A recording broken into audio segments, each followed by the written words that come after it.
அதனால் தானடி பனியிலும் வேர்க்கிறேன். முத்தங்களின் ஓசைகளே பூஜை மணியானதே.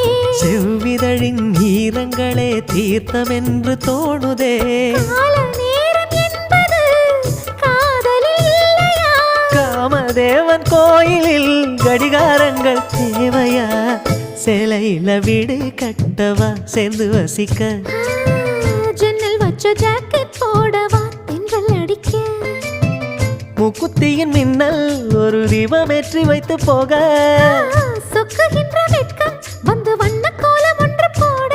என்னை நான் உன்னிடம் அள்ளி கொடுக்க. சேலையில வீடு கட்டவா சேர்ந்து வசிக்க? ஜன்னல் வச்ச ஜாக்கெட் போடவா